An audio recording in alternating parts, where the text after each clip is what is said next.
found AHO Radio. We're authentic human outliers coming together to help heal the fear of being authentic, to bring back genuine human conversation. No hype, no sensationalism, just honest talk about the critical issues affecting society, affecting humankind. And now, here are the hosts of AHO Radio, John Krotec and Bill Protzmann.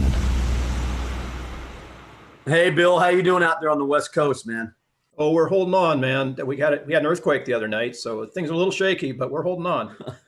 Man, you're not kidding. Things are shaky. You know, it's been really dark for a lot of people for, 10, 12, 14 days. And I'm just trying to bring some sunshine to the picture here. And, Yeah, well, that's a good sunny picture you got there. I like it. It's not really, it's been raining all day, but, kind of gloomy, inside. But it's really, it's an interesting time right now. And, the reason why I love Music Shelf, because first of all, I love doing the show with you. But second of all, music is this universal language that can help cure the ills of mankind. As far back as we can go as humans, all colors, all, religions, whatever you want to get into. Music has been a way for us to come together.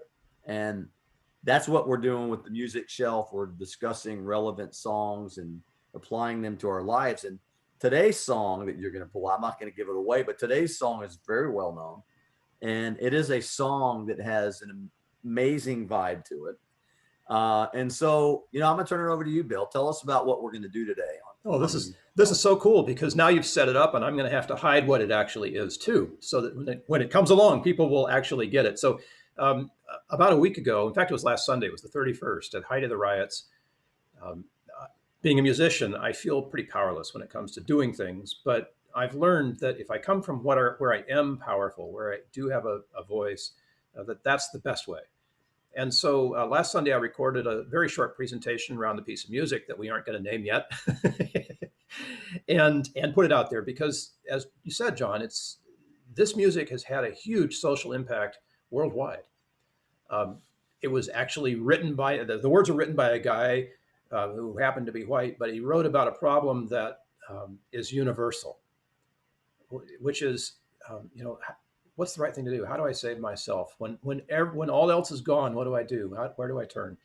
And that is something that unites us. We're all united around that question worldwide. Whether you're a protester in Hong Kong, remember that guy who stood in front of the tank in Tiananmen Square back in the day? Classic shot.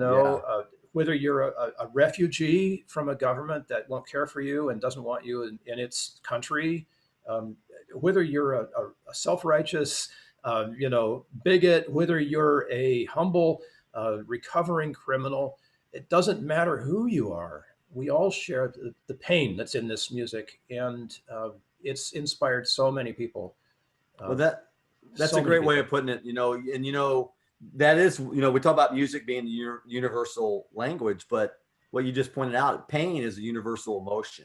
Yeah. And, there's not a human being that hasn't suffered through pain in their life. And we all have brains, we all have hearts. We also have cognitive reasoning to be able to make these choices in our life. And, and I probably mentioned this before at one time or another, but, I think I asked a good buddy, what is high altitude mountaineering like? And he goes, it's whoever suffers the best. And I thought to myself, you and I have talked about this. Life is whoever suffers the best, because nobody's going to get through this life without experiencing pain. And when I think about the pain of what just recently happened and the reason for these riots, one of the reasons, that's probably not really the reason, but George Floyd and the pain that his family must be going through. And then the pain of that community, the pain in the police officer community, that one of their own, perpetrated a heinous crime and for the whole world to see. And then we see the classic fallout of legitimate protesters, meeting a little bit of violence along the way. And then something completely different with this out of control, breaking the rule of law, anarchy. But somewhere in all those paradigms, the ingredient that glues it together is the pain that we're all true. We all feel that, whether you're an anarchist. I mean, I feel the pain of the anarchists as well. And that's strange to say. They're angry people. Yeah, it's like I've been angry too. I can connect with that. I know what that feels like to be that. And even if I don't agree with anything else, I can't deny the fact that there's pain behind it all. And you brought this up sort of obliquely, but I want to go with it too, because the shadow side of who we all are, um, the I love this. My Jewish friends call that the adversary. It's not the devil, it's the adversary. It's there to challenge you to make a decent choice, like choose wisely, right? Like that sign above the exit to the Indiana Jones adventure in Disneyland. It says, true rewards await those who choose wisely. So the adversary is there to make us choose wisely. And if you're choosing out of your pain, make a wise choice. Make the wisest choice for you. And I'm good with that. You know, it might not be a truly enlightened choice. It might be a progressive choice. It might be because I don't care. But if you're choosing out of your pain, then I know that we're brothers, right? I know that we're brothers if you choose from your pain, because I've chosen from my pain too. And sometimes I did it right and sometimes I didn't.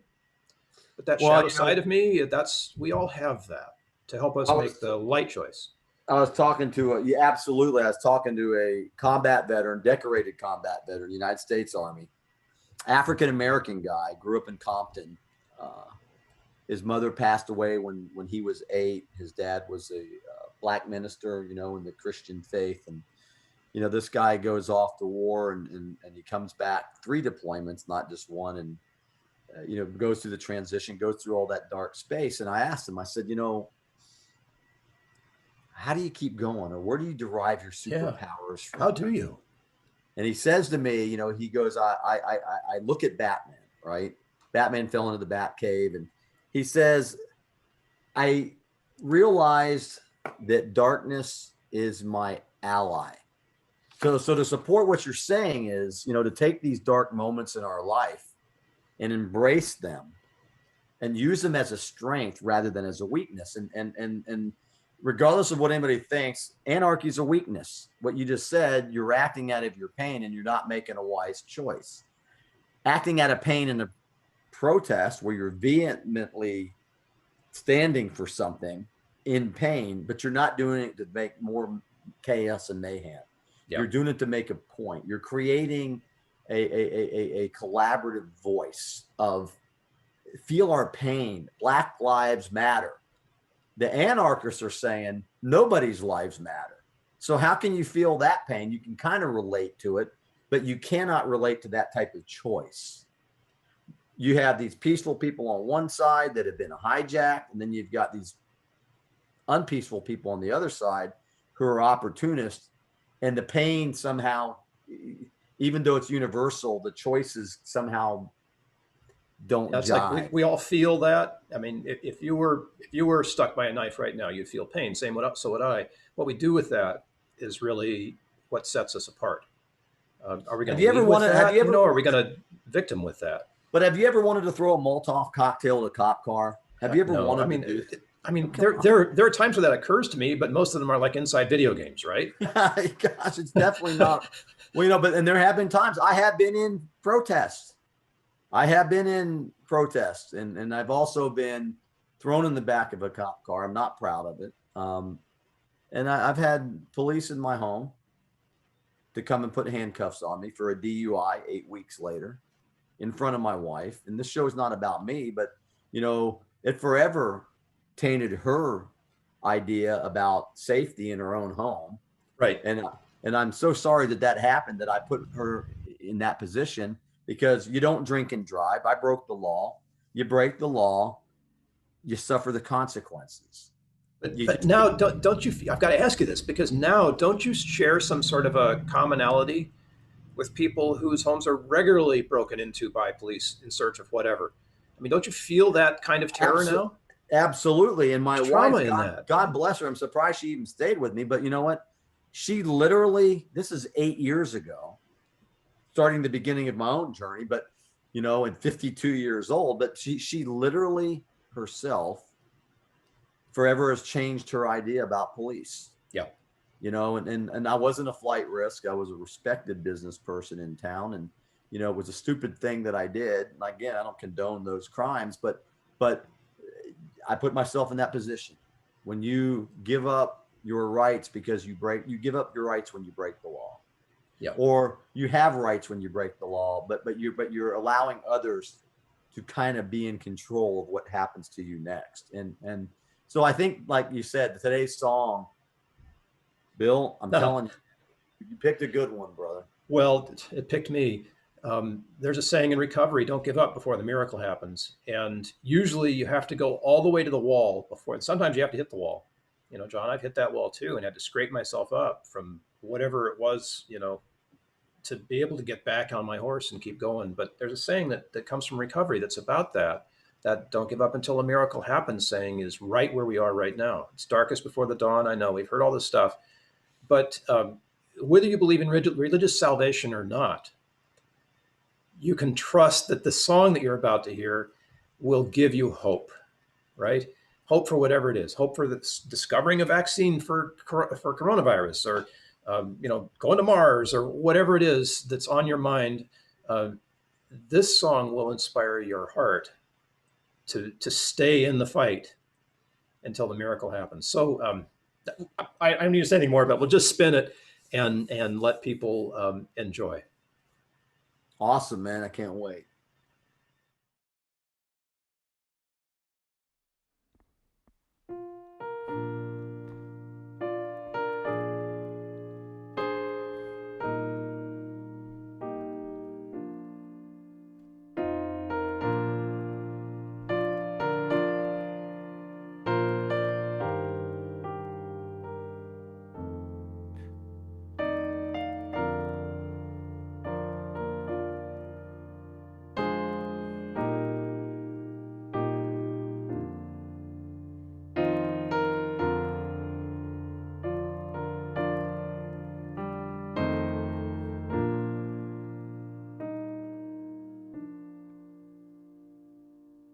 Amazing Grace,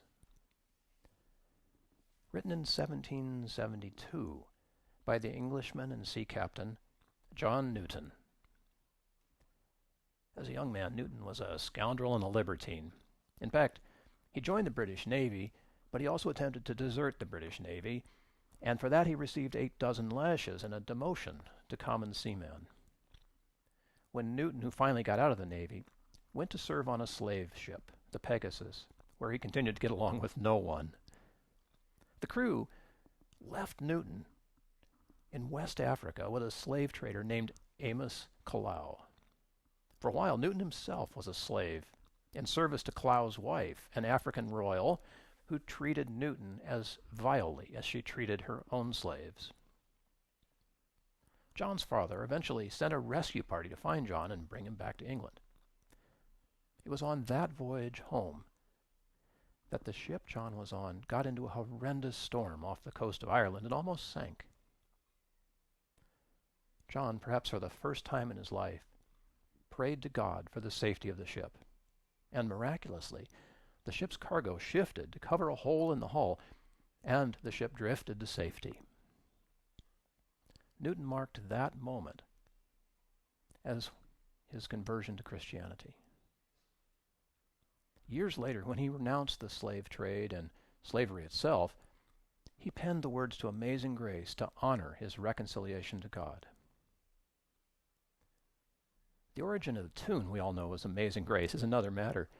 A professor from the University of Old Mississippi tells me that while Newton didn't write the music, there have been several hundred tunes to which the words of Amazing Grace could have been sung, just like many other hymns with regular rhythmic verse. You all know the bagpipe melody called New Britain. It was popular a few hundred years ago.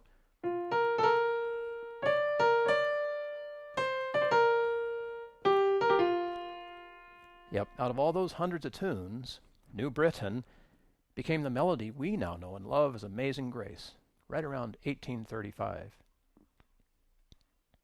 Did you know that that tune has also become a favorite of the Cherokee Indians? They set words to it in their own language, and it's become sort of a Cherokee national anthem. In fact, Amazing Grace has become the theme song for civil rights here in America, maybe with Native Americans, certainly in other places in the world. Maybe Amazing Grace is a model for all who are suffering social oppression and injustice. I want to read the lyrics for you. A couple of words that require explanation. The word fear, which in Newton's day and sort of in ours, meant two things. It meant terror, of course, to be afraid, but it also meant love. There's an image of shield and portion, and if you've ever been in the military, you'll know what 3 hots and a cot means, as well as having a good weapon by your side. Finally, there's the image of the veil, and being able to be behind the veil is a very special place, especially in a church, because only the most spiritual leaders can go behind the veil and actually commune with God. Amazing grace. Amazing grace. How sweet the sound that saved a wretch like me. I once was lost, but now I'm found, was blind, but now I see.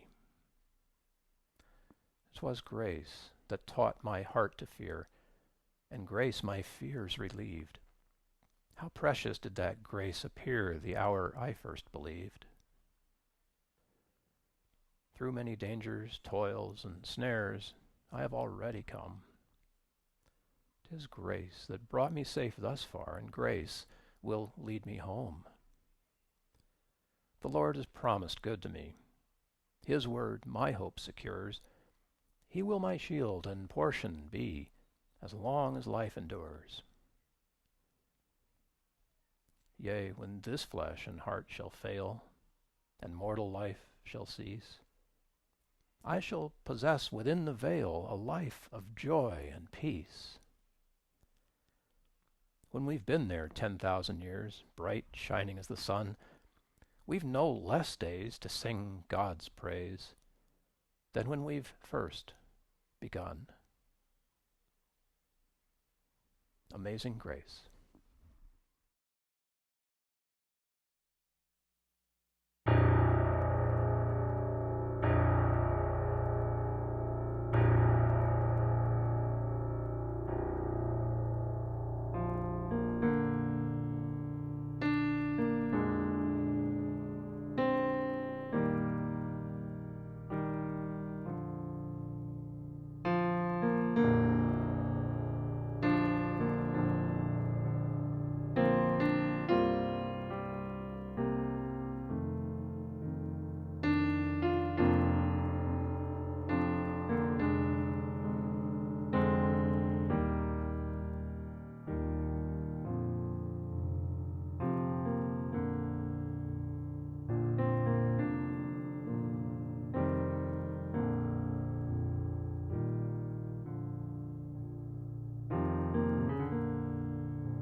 Powerful words, brother. Powerful words. I'm just glad to be able to repeat them in a way that hopefully is meaningful, like for some people who are listening. All right, that's the best you can hope for as a musician. That's the power. You just give it and hope. Without hope, we know that we're truly lost, and with amazing grace, we know that we're truly found. And all we can say is thank you for listening to another episode of AHO Radio. And wherever you are, please stay safe and be well. You are not alone in your pain. And if you would like to tell your own story here on AHO Radio, get a hold of Bill or me. If you like what you're hearing and what we're doing with, the music shelf, please go on the YouTube and subscribe. We're just trying to tell real stories. Yeah, you'd be so welcome. We love to hear from you. Comments, if you want a guest, we're good for that. And thank you so much for listening, taking your time with John and me today. It's a beautiful thing to know that we can connect with you, even if it's virtually like this. We really appreciate you. Thank you so much.